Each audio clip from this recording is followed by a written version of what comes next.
안녕하십니까. 정통경매 사례분석 정경사 TV 오신 걸 환영합니다. 법률 전문성, 축적된 경매 노하우, 영상 제작에 임하는 성실한 자세, 상위 1% 자부심으로 영상 제작에 임하고 있습니다. 오늘 경매 사건은 이 경매 전문가라고 영상 권리 분석, 전문가라고 자부하면서 더군다나 리걸 마인드, 법률 전공자로서 오늘 이 사건은 좀 아리송합니다. 아리송한 어떤 재경매 사유도 분석을 하고 시세도 분석을 하고 하시면서 추리를 같이 추정, 이게 자료가 정확하면 간주, 정확히 결론은 딱 내려버릴 수가 있습니다. 딱 결론 내리기에는 좀 애매한데 그래도 어떤 방어를 위해서 이렇게 걸려 들어가면 안 되지 않습니까? 낙찰 불어대고 입찰 보증금, 낙찰가를 6억 6,120만 원이 낙찰 불어대고 대금 아마 환급 신청을 했을 겁니다. 하지만 쉽게 돌려지는 구조가 아닙니다. 법원 경매라는 게. 서울 남부지방법원 2023 퇴경 109647 감정가 6억 6천, 최저가 4억 8,300. 청구 금액이 5억. 이게 취하 가능성이 없다는 판단하고 배당 요구 종기, 임차인이 있는 경우에 배당 종기를 준수했는지, 이 하나하나 말하는 사항마다 재경매 사건, 돈 손해 보려고 경매장에 가서 입찰 함을 돈 자기 압수표를 넣는 사람 없을 거 아닙니까? 하지만 무수한 사례가 발생되고 있습니다. 그래서 특히 화살표 친 부분하고 지금 언급하는 부분에 대해서는 저는 한 정경사 TV가 영상 한 100여 개 되는데 그 중에 12강 경매 시작 끝 어떤 절차 플로우 절차적인 측면, 91강 권리 분석 17가지 필수 요소, 지뢰나 함정에 안 걸려들려면 이것만은 꼭 점검하십시오. 17개나 됩니다. 99번, 98번 수강료 제로로 정경사 TV 영상 100개 넘는 걸 이용을 해서 수강료 제로로 몇백만 원 들어가는 중상급반 수준까지 올릴 수 있는 그런 영상이 있고, 99번에는 경매 참여했지만은 지금 여기 경매 취하가 가능한지 경매 신청 채권 금액으로 간단하게 언급을 했습니다. 허사가 될 수가 있습니다. 허사. 돈을 띄든지 허사가 되든지. 그래도 허사가 좀 낫겠죠. 돈 띄는 것보다는. 자, 복잡합니다. 이거 보면은 이번 사건. 대림동 695번지 우성아파트 201동 1206호. 건물 전용 면적이 24평인데 28평형 공급 면적이, 그러면은 이 공유 면적이 전용 면적이 플러스 되는 거니까 공유 면적이 좀 작다고 생각하시면 됩니다. 이어서 추론할 수 있는 게 공유 면적이 작으면은 세대수가 좀 작지 않을까. 120세 됩니다. 근데 1차, 2차로 나눠져 있기 때문에 우성 1차도 옆에 인접단지로 있기 때문에 단독동이라고 그렇게 논할 수는 없습니다. 한 번 유찰되고 4억 8,400이 진행이 됐는데 감정가 6억 600을 넘는 금액을 썼습니다. 6억 1,190. 이유 응찰가는 5억 5,800. 이런 경우에 무조건 낙찰돼야 어떤 수수료 받는 그런 계층이 있을 경우에 비합리적인 가격으로 올라갔을 경우가 있죠. 응찰자 수는 10명이나 됩니다. 차순위 신고자가 마침 없기 때문에 불허 신청해서 차순위 신고자가 있는 경우에는 이렇게 유찰되고 진행이 다음 입찰기일이 안정해지고 차순위 신고자한테 또 매각, 허가, 불허가 결정일이 해서 결정이 정해지는 겁니다. 자, 이 보면은 말소기준권리가 SBI 저축은행 경매 신청 채권자죠. 2019년 항상 이거는 어디다 메모를 하시면서 보셔야 됩니다. 그리고 조사된 임대차 내역이 없다. 세입자도 대개 아파트는 세입자가 속색해서 재경매 들어가는데 돈도 띄고 왜 소유자밖에 없고 임차인은 없는데 이런 일이 발생됐을까? 하나하나 풀어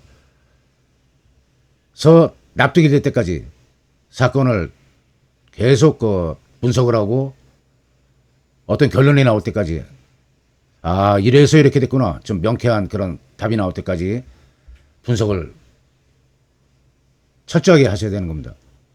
SBI 저축은행 경비 신청자. 그리고 이것도 기억해 두십시오. 이순위 그 근저당권자가 또 있습니다. 뭐 설정 최고 금액이 둘 다 합해서 한 7억 넘어가면은 거의 5억 정도 이상을 줬다고 봐야 될 것 같은데, 거의 그 감정가 시세 육박할 정도로까지 준 것 같습니다. 자, 소유자, 거주, 전입. 그래도 전입일자는 보는 거는 혹시 이게 참 그 알쏭달쏭한 사건인데, 소유자 가족이 나 그 저기 임차인입니다. 전입일자 같이 했고 내가 아들이지만은 부모한테 보증금 주고 나는 임차인이다. 그리고 부부지간에 세대를 달려야 됩니다. 이거는 지금 세대 달리 전입이 됐는지 그런 것까지는 그냥 등재되어 있다는 사실만 기록되어 있지, 꼭 추리소설 쓰기 좋게 지금 구성이 되어 있습니다. 배당주고 종기일 뭐 의미가 없죠. 확정일자 받고 대항력 발생하고 확정일자 받고 우선 변제권 생긴 임차인이 배당 요구 종기까지 신청을 또 8월 28일인데 8월 30일이나 31일 해갖고 우리 입찰자가 뒤집어 쓰는 겁니다. 쉬운 얘기로 인수. 보증금을 한 2억 보증금을 생각도 안 하고 있다가 6억 1,190만 원의 낙찰을 받았는데 2억을 더 내라. 뭐 기가 막힐 노릇이죠. 감정가보다 훨씬 더 주고 바가지 쓰고 사게 되는 그 결론이 이 배당 요구 중기하고 꼭 비교하시기 바랍니다. 자, 그리고 그 같은 질문이 많아서 매수 신청 대리인은 뭐 하는 사람이고 공인중개사는 뭐 하는 사람이고 해서 문의가 메일이나 문자로 많이 오길래 아예 이 그 법원 행정처 그 경매 별도로 공인중개사가 교육받고 법원에 등록한 매수대리인이 할 수 있는 행위하고 보수체계 정리해놨으니까 필요하신 분은 캡처해서 참고하시기 바랍니다.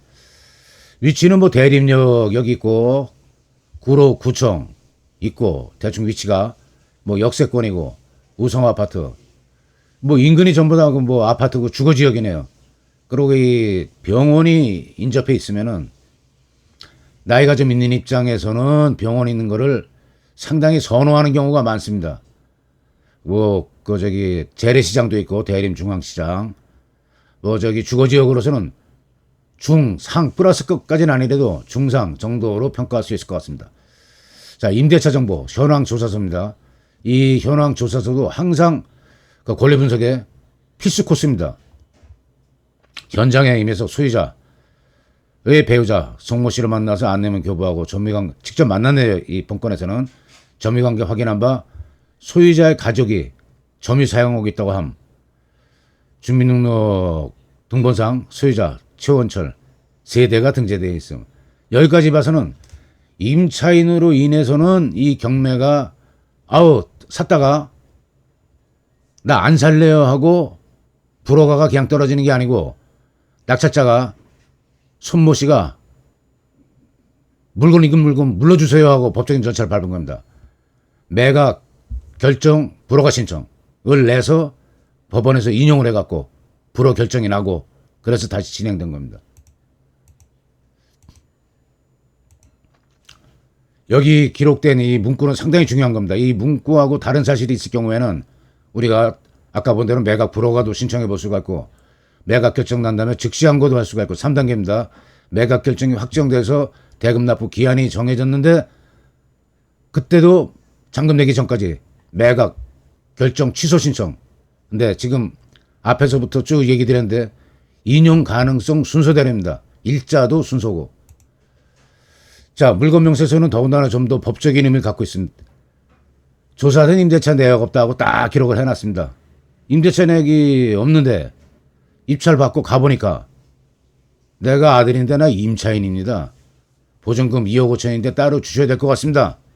만약 이런 사람을 만나게 됐다고 가정을 하면은 뜨거라 하고 이 물건 안 살려요 하고 법원에다 내는 신청이 법적으로 내는 신청이 매각 불허가 신청입니다. 매각 결정 내리지 말고 나 돈 찾게 해주십시오. 이러이러한 이런 물건 명세서나 이거는 경매 기일 일주일 전에 이해관계인 우리 경매 자료 같은 걸 들고 휴대하고 가면은 연락할 수가 있습니다. 법원에서 뭐 돈을 냈는데 소멸되지 않는 거나 매수인에게 임대차가 임차인이 선수인 임차인이 있어갖고 인수 별도로 따로 또 더 줘야 되는 돈이 있는지 기록하게 되어 있는 문서입니다. 자, 이 물건은 매각 불허가 신청을 냈는데 인용이 됐습니다. 채권자가 그 돈을 지금 입찰 보신 분이 6억 1,190만 원 됐죠. 그러니까 6,119만 원. 이게 배당재단에 들어온 겁니다. 배당하는데 포함해서 나누는 돈이 됩니다. 그럼 2순위 근저당권자 아까 기억하시라고 그랬죠. 1순위 근저당권자밖에 5억 정도 언저리로 낙찰을 보면은 채권 청구 금액하고 비슷하기 때문에 2순위 근저당권자는 이해관계, 상반된 어떤 대척 점에서는 이해관계자입니다. 그 채권자, 제3 채권자가 이의제기를 하는 게 거의 100%입니다. 매각 불허 신청해서 인용이 됐을 경우에. 그럼 이런 경우에 이렇게 그 명쾌한 사유가 없이 재경매 신청하고 불허 결정 내려주고 또 채권자가 이의 제기했을 경우에 이런 경우에 이 원인을 모르고는 입찰 보시면 안 되겠죠. 물론 이 아파트는 신뢰할 만한 그 사례를 수집을 해서 통계를 내서 거의 정확합니다. 영등포구 대림동의 아파트 보통 89%, 85%가 제일 낮고 91%요 사이 왔다 갔다 합니다. 자, 이런 경우에는 이 대출 심사 의뢰라고 제가 항상 강조하는 팁이 있습니다. 자, 근저당권자 SBI 저축은행 여기 가서 나 이 물건 입찰 보려는데 다른 금융기관 가면은 또 뭐 심사하고 감정하고 복잡하니까 우선 좀 1차 좀 타진하러 왔습니다. 얼마까지 그 대출이 가능합니까? 타진을 하다 보면은 자연스럽게 이 물건에 대한 문제점이 얘기가 아닙니다. 우리가 소유자한테 임대차 부존재 확인서까지 받고 대출을 해줬는데 가족 중 하나가 엉뚱하게 주장을 해서 그렇게 아마 깨림직하니까 매각 불허가 신청 내 모양입니다 하는 이런 어떤 얘기를 들을 수 있는 게 기대출 금융기관 1금융, 2금융까지는 가서 제대로 사기를 당하지 않은 다음에는 대출 한 근저당 채권자가 얘기를 들을 수 있는 루트가 되는 겁니다.